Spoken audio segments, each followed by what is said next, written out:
Radio Gloucestershire, 12:15 now. Mum from Cheltenham, who's living with bowel cancer, says she's determined to live the best life possible and raise much needed awareness and funds for research. Rhiannon Tudor was diagnosed with stage 4 bowel cancer in 2022, just 10 days after her mum Catherine was given the news that she had the same disease. Now, Rhiannon says it's thanks to drugs that Cancer Research UK helped to develop that she's been able to mark various milestones like her 50th birthday, seeing her son off to secondary school. And Rhiannon is with me now. Hello, welcome to the show. Hello, thanks for having me. Thank you for coming in. So you've had this diagnosis, and it was clearly a shocking diagnosis at the time, particularly with your mum and her diagnosis. But thanks to, as you were, I was just saying, with research, treatments, progress has been made. Yes, with your situation. Absolutely, yes, completely. Shocking news to have. Obviously, you never want to hear those, those horrible words that you've got cancer, and certainly not that you've got sort of advanced, sort of stage 4 cancer with few options. And when my mum told me, obviously, as upset as I was with her diagnosis, I remember thinking to myself, gosh, well, she's probably got the bad luck and I'll be okay, because what on earth would be the chances of us both being diagnosed with the same cancer within a week of each other? But unfortunately that wasn't the case. So we had my mum dealing with treatment for stage 3 and myself dealing with treatment for stage 4. But yes, the treatment started almost 2 years ago. I had over sort of 20 tumours in my liver and lungs, so a real large amount of tumours to deal with, and the prognosis, it's fair to say, that was given to me wasn't great at the time. But anybody that knows me knows that I'm a very half glass full person, and I'm very positive, and I don't like being told what I can and can't do. So I decided to forge forward with treatments, and one of the treatments I'm on bi-weekly chemotherapy, but also some targeted treatment, which helps to inhibit the growth and the spread of the cancer, because that's what cancer cells just love to do, run riot in your body. So that my body, thank goodness, has had a positive response, and over the last 2 years, I've had multiple sort of reductions in those tumours. So they're now smaller and less. I'm still, unfortunately, at stage 4, and it's still inoperable, and and having tumours in the organs is really challenging, and particularly when it's multiple organs. But the treatment that I embarked upon 2 years ago, I think when I started on it, had only been available maybe a year to 2 years, and it had come directly through the the sort of cancer research field of development. So I am such an advocate for research, because for me that's that holds the key, hopefully, to keep keeping me going.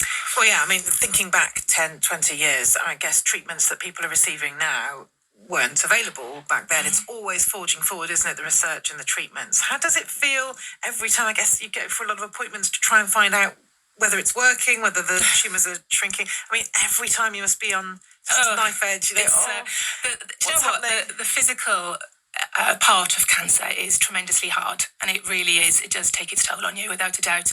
But actually, anybody who's experienced cancer or knows anybody that experienced cancer will know, it's the mental, emotional strain that it puts on you as well, because you go down the rabbit holes and it's awful, and to try and stay continuously positive is a really hard thing to do.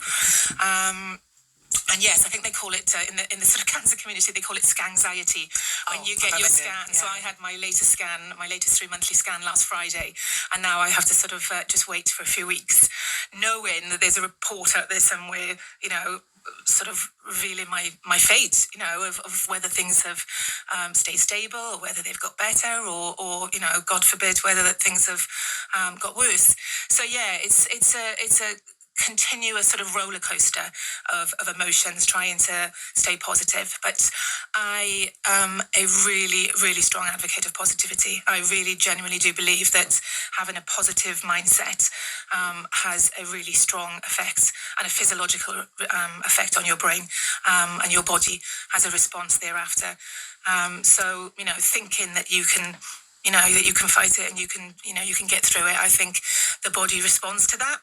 Whereas, if you just give in to it, then I think your body equally responds to that as well. Yeah, I think there's something in that. I think there is. But as you say, it's that roller coaster of the initial diagnosis, its impact on family, it's then treatment, it's scan after scan, as you're saying, and there's always these moments where you just don't know which path you're going to take and whether it's going to be positive or negative news, but you've got to try and stay optimistic. I mean, that's such a hard thing to do. It is such a hard thing to do, yeah.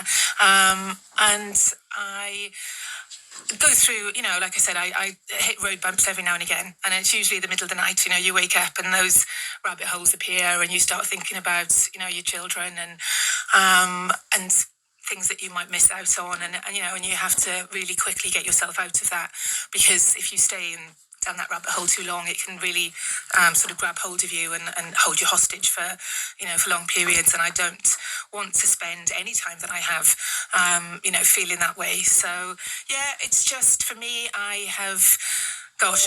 cancer is a cruel, cruel thing. But if it's done one thing for me, it has really allowed me to just slow down a little bit and put a bit more perspective on my life, and actually, rather than focusing on what I didn't have, I'm very much focusing on what I do have. I have so much, and I'm blessed with so much in terms of family and friends and the support that I've had through this, and it's been amazing. And for that, I'll always be grateful.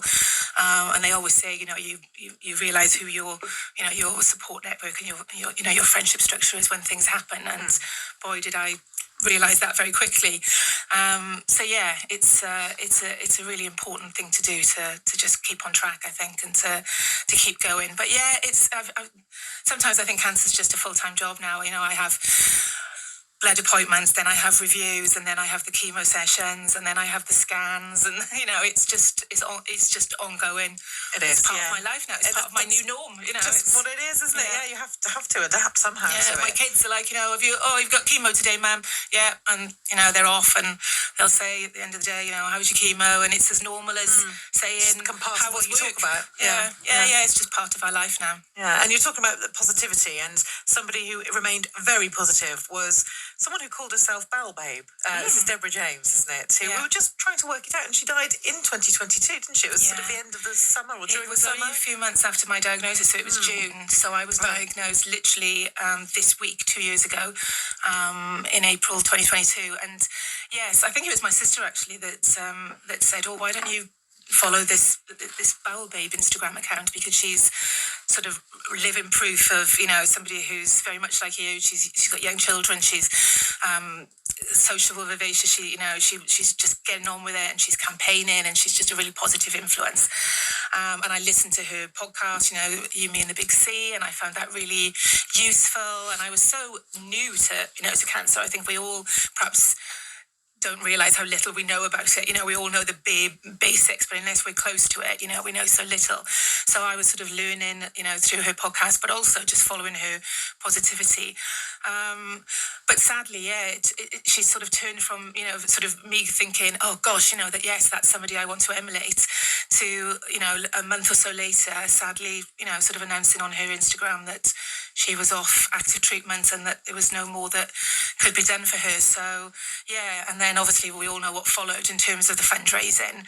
And now that is, actively supporting, sort of not just sort of bowel, but, many types of sort of cancer research. And I just think it's phenomenal. It's absolutely so phenomenal. Much money came in just in those very few weeks. 6 million. I mean, when I think about what could be done with that, and something in there might, benefit me, and if it doesn't benefit me, it might benefit my children, or it's really, really important stuff, the research. Absolutely. We're going to come on to that in the next few minutes as well. Talk more about how people can contribute to Cancer Research UK and all this research, which is so important, which is ongoing, of course, always ongoing. Rhiannon, stay with us. We'll be back with you in the next few minutes at 12:20, BBC Radio Gloucestershire. Late Nights with Becky Want. I was the first person in the world. I think the only person in the world still. Really, still? Yeah, it's because I would perform it all myself, so I would sign and speak it. So funny to take that, turn them on the...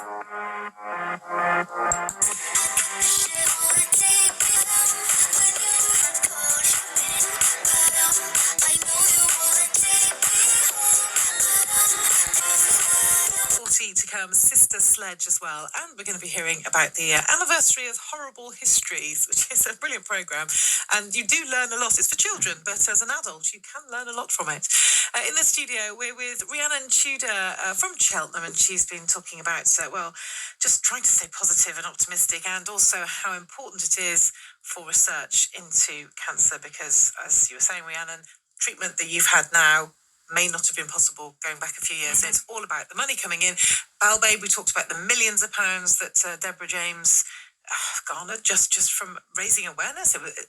Podcasts, Instagram accounts, but it does make a difference, because the millions do come in with the right person spearheading this. Absolutely, yeah, it's phenomenal, absolutely phenomenal. The aftermath of of Dame Deborah James's sort of announcement and what came from that, and I get information through now about the research and the trials that have actively started based on the money that was raised, and it's so important. And I think something like a third of cancer research's funding comes from gifts in wills, which I'm sure a lot of people don't realise.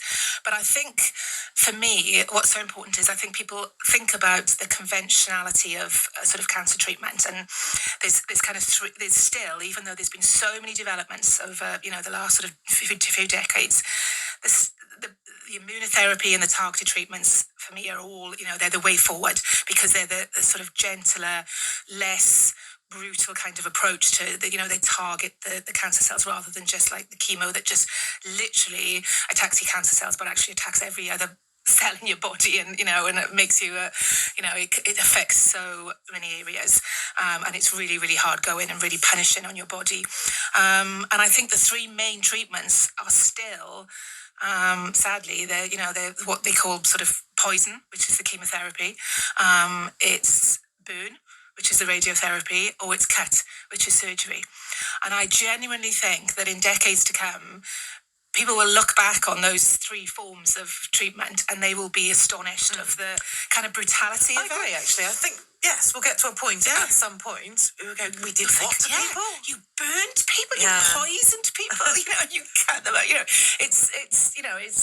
It's worked to a certain extent, but it is brutal, and it is so hard on people. You're just describing the cap that you have to put on during chemotherapy, and just how does it feel? Oh, it's horrible.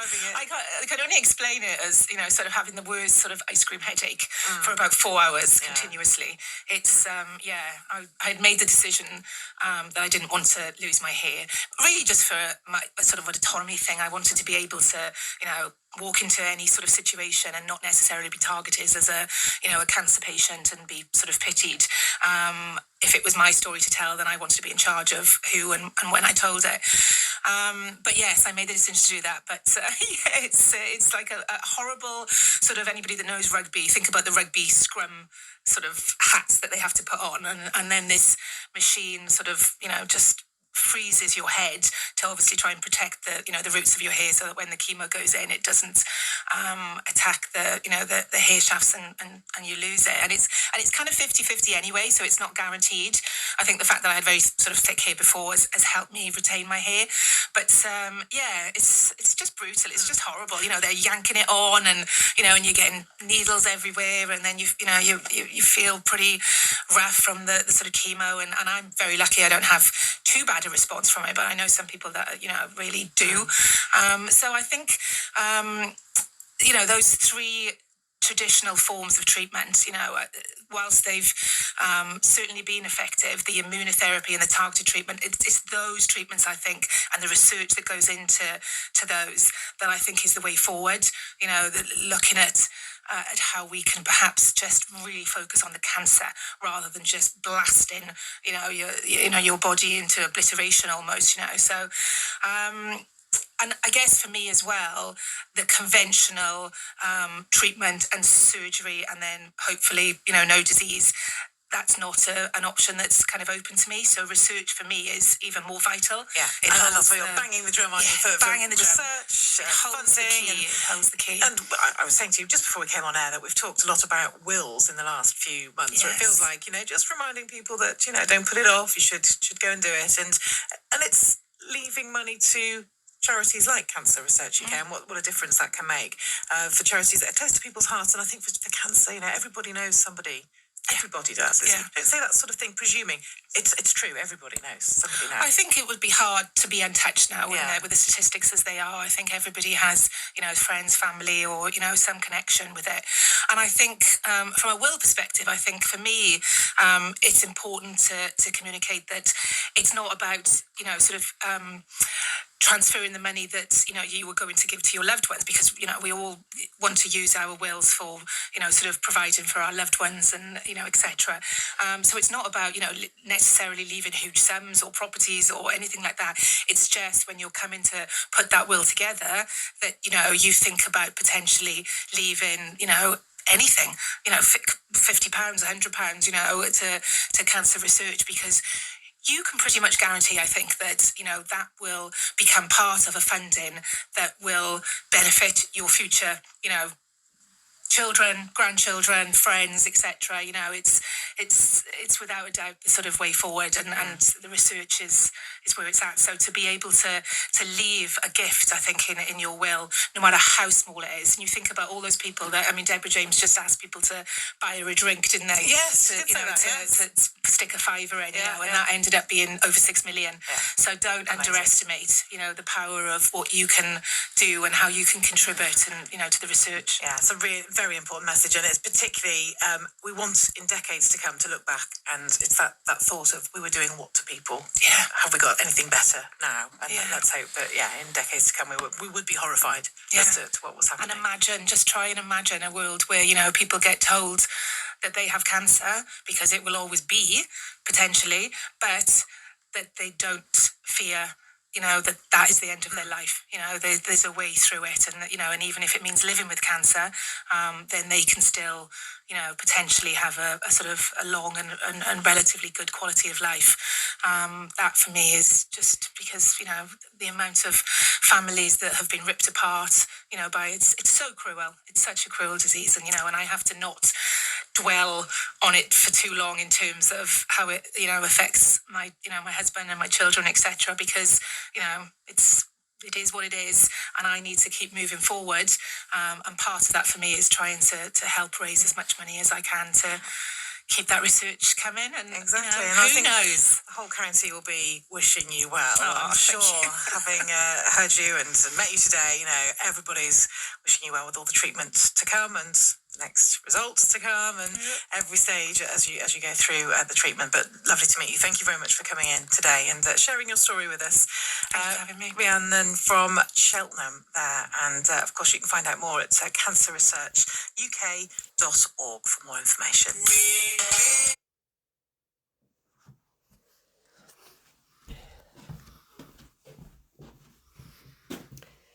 Right, now then, I've recorded it. I've sat here for 20 minutes recording it.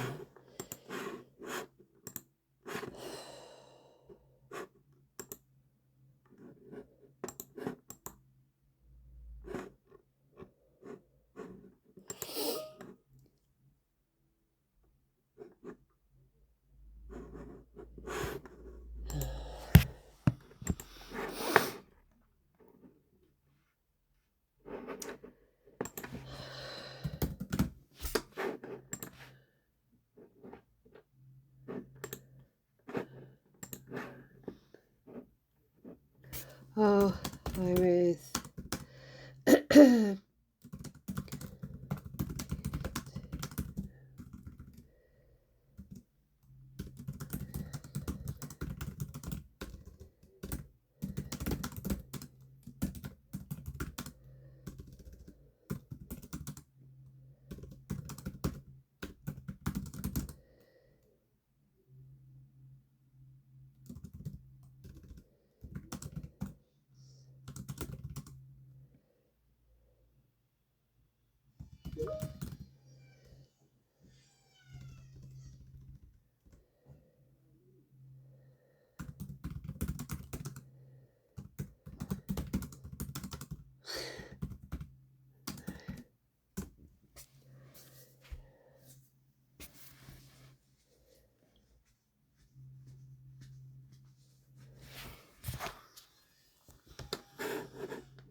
Lynn, where are you?